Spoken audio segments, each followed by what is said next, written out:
Imani huunda kitu kinaitwa tumaini, na tumaini huunda kitu kinachoitwa utulivu wa moyo. Utulivu wa moyo ndiyo husababisha mtu aweze kuona njia sahihi ya kutokea kwenye jambo lake, kumfanya apate mawazo sahihi ya kutatua shida aliyokuwa nayo. Zakayo alikuwa ni mfupi, lakini hakuwa na imani fupi, bali alikuwa na imani kubwa. Ndio maana katikati ya ufupi wake Zakayo, kwa sababu alikuwa na imani ya kukutana na Yesu Kristo, alipozuiliwa na watu, imani iliyokuwa ndani yake ikampa njia kwamba miti pia ipo na Yesu anapita njia fulani.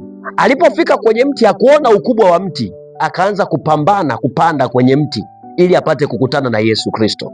Ni kwa sababu Zakayo aliilinda imani yake, hata watu walipomzuia wakamgasi, hakukasirika kuvuruga imani ya moyo wake, bali aliendelea kuitunza hivyo hivyo, aliendelea kuikumbatia. Ndio ikampa utulivu wa ndani sana wa kumwambia unaweza ukapanda juu ya mti, maana Yesu anapita njia fulani. Naye akafanya hivyo, akafanikiwa lengo lake. Kwa hiyo basi, moyo wako unatakiwa ujae imani, ambayo hii imani inakupa tumaini. Hii tumaini itakupa utulivu sana wa moyo, ambao huu utulivu wa moyo utakuonyesha njia sahihi ya kutatua tatizo ulilokuwa nalo, na Mungu atakusaidia kwa jina la Yesu Kristo. Amen.